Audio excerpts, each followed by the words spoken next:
কিছু কথা বলতে চাচ্ছি। জি ভাই তো বলেন। আপনি নিশ্চয়ই জানেন যে পুলিশ বলেছে যে আকাশ মণ্ডল কিভাবে খুন করেছে, সেটা হচ্ছে সবাইকে ঘুমের ওষুধ নাকি আগে খাওয়াইছে, খাওয়ানোর পর হুম সবাই ঘুমায় গেছিল। সবাই ঘুমায় যাওয়ার পর সে হতেছে যে জাহাজের যে মাস্টার তাকে মারছে আর কি, গলা কেটে। হুম। তো অন্যরা যে মানে মানে জেগে যাবে অথবা অন্যরা জেনে যাবে বলে অন্যদেরও নাকি মারছে। কারণ অন্যরা তো সবাই যদি ঘুমিয়েছিল। হ্যাঁ ঘুমায় ছিল, তো আকাশ মণ্ডল কি কাজ করতে পারতো?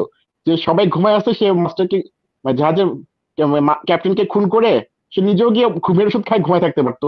সবাই যখন ঘুম থেকে উঠতো সেও ঘুম থেকে উঠতো, উঠে বলতো সে তো কি এই কাজ হয়েছে কি করেই হয়েছে। নাই, সেও মারা পড়তো, সে কিভাবে যেন বেঁচে গেছে। ওকে যে রিমান্ডে নেওয়া হয়েছে, তাকে রিমান্ডে নেওয়া হয়েছে, তাকে শিখাবে, পড়াবে যে তুমি সে নাকি ভুল স্বীকার করেছে আদালতে, তাকে মনে বোঝানো হয়েছে তুমি খুনের আসামি এখানে স্যালেন্ডার করবা, তোমার সাজা কমে যাবে, তোমাকে বাঁচিয়ে রাখলাম, মানে তার জীবনের বিনিময়ে তাকে বাঁচিয়ে রাখার এই শর্ত দিয়ে তাকে অ্যারেস্ট করা হয়েছে, আসামি বানানো হয়েছে। আচ্ছা, আরেকটা বিষয় বলতে চাচ্ছি। তো পুলিশ বলেছে যে সে 1 বছর আগে নাকি হিন্দু ছিল, তার নাম ছিল আকাশ মণ্ডল। 1 বছর আগে সে ইসলাম ধর্ম গ্রহণ করছিল, মানে এফিডেভিটের মাধ্যমে। এখন নতুন নাম হচ্ছে ইরফান। তো হুম।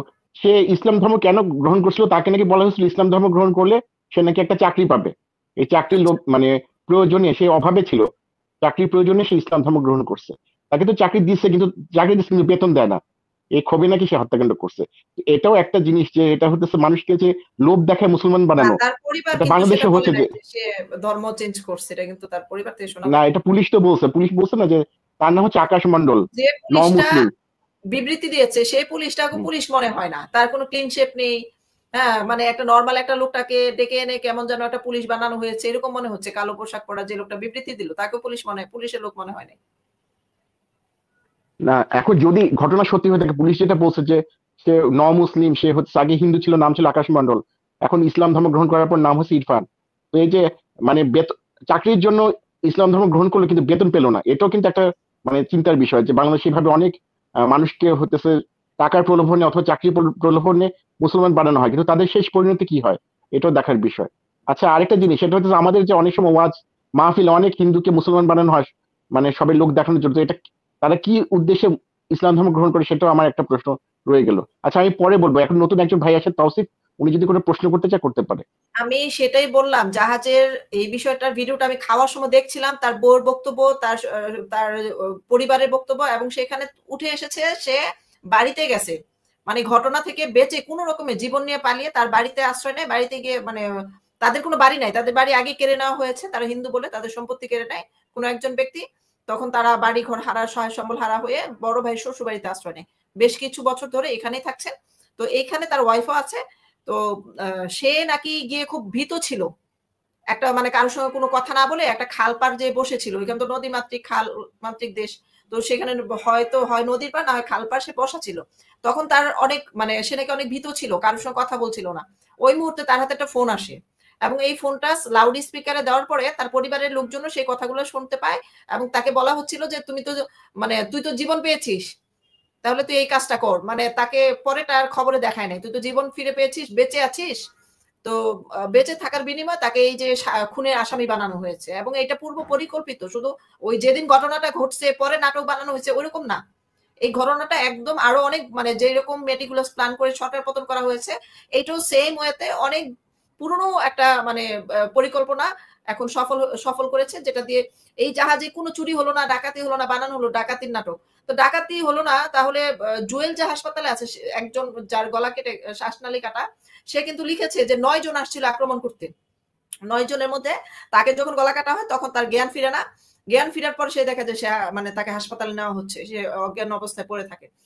তো ৯ জন আসছে, সেখানে আকাশ মণ্ডল একা একটা মানুষ মানে সুস্থ থাকতে পারে না তো এতগুলা খুন করার পরে।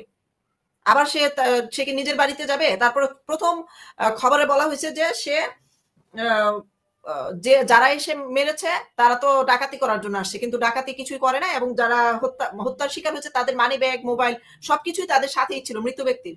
তারপরে আবার বলা হলো আকাশ মণ্ডলের সাথে পাওয়া গেছে সবকিছু। তো সে কি শুধুমাত্র মোবাইল আর মানি ব্যাগ নেওয়ার জন্য এসে খুন করবে? তারপর জুয়েল জবানবন্দি দিয়েছে হাসপাতালে লিখে যে ৯ জন আসছিল এবং তার নিজের পরিচয় সহ লিখেছে। সে যেহেতু মুখে বলতে পারে না। তাহলে ৯ জন মারতে আসছিল। এই যে আকাশ মণ্ডল সে ছিল আরেকজন সাক্ষী। তাকে এখন বানানো হয়েছে আসামি। এ হচ্ছে ঘটনা। আর বাংলাদেশ এখন দেউলিয়া হয়ে গেছে, যে এই যে যতই খবর প্রচার করে বিদেশ থেকে টাকা আসতেছে, বিদেশ থেকে অনেক অর্থ আসতেছে, রেমিটেন্স যোদ্ধারা টাকা পাঠাচ্ছে, ডলার পাঠাচ্ছে, কিন্তু দিন শেষে ব্যাংকের কাছে গেলে কেউ ডলার পাচ্ছে না, ডলারের সংকট কোনোভাবেই কাটছে না, এবং বিভিন্ন জায়গায় এমনও শোনা যাচ্ছে বেশি টাকা মূল্যে ক্রয় করে কম টাকা মূল্যে বিক্রি করে, তারপর এটা লস হচ্ছে বাংলাদেশ ব্যাংকের, এরকম ঘটনা ঘটছে। তো বাংলাদেশে আবার ফিরতে চাচ্ছে পাক সেনারা, তো পাক সেনারা বাংলাদেশে ফিরতে চায়, আর অপরদিকে ডক্টর ইউনূস আবার ওই যে শাহবাজ শরীফকে বলেন আপনি ৭১ সালের সমস্ত ঘটনা ভুলে যান, মানে ওনার কাছে উল্টা মাপ চাচ্ছে নিজেই। এবং ডক্টর ইউনূস আবার নিজেও ৭১ বিশ্বাস করেন না, বলেন যে এটা বাংলাদেশের বিজয় হয়নি, ভারতের বিজয় হয়েছিল। সেদিক থেকে তিনি আবার ওই পাকিস্তানকে তেলবাজি করছে যে আপনারা সব ভুলে যান, আসেন আমরা একসাথে মিলেমিশে থাকি। তারপরে এখন শুনতেছি যে পাক বাহিনীকে নিয়ে আসবে বাংলাদেশে ট্রেনিং দেওয়ার জন্য, বাংলাদেশের সেনাবাহিনীকে। এর আগে শুনেছিলাম জাপান থেকে নিয়ে আসবে, জাপান না, কানাডা থেকে নিয়ে আসবে, কানাডা বা ইতালি থেকে নিয়ে আসবে। এখন আবার শুনি পাকিস্তান থেকে আর্মি সেনা নিয়ে আসবে, তারা নাকি প্রশিক্ষণ দিবে। তারা কি প্রশিক্ষণ দিবে? যে অস্ত্রগুলো চালাইতে পারে না, মানে পাকিস্তান থেকে জাহাজ ভরে যে অস্ত্রগুলো নিয়ে আসা হয়েছে সেই অস্ত্রগুলো চালানোর জন্য তারা আসবে। তারা এসে কি করবে? ভারতকে হামলা করবে, এমনই তো মনে হচ্ছে। জি তৌসিফ। হ্যাঁ হ্যাঁ আপু আপনি বলুন, শুনছি শুনছি। হ্যালো আপা, আমার একটা প্রশ্ন ছিল, সেটা হচ্ছে গিয়ে যে বান্দরবানে যে 10টা খ্রিস্টান পরিবারে বাড়িঘর পুড়ায় দেওয়া হলো, তাও আবার বড়দিনের রাতে, যেদিন বড়দিন 25শে ডিসেম্বর, সেদিন যে পুড়ায় দেওয়া হলো। শুনুন আপু, একটা কথা বলি শ্রুতি আপু, একটা কথা কি, এই টোটালটা আপনি একটু আগে যেটা বললেন, এই যে মেটিকুলাসলি যে প্ল্যানিং, এটার মানে মেন একটা রিজন কি জানেন?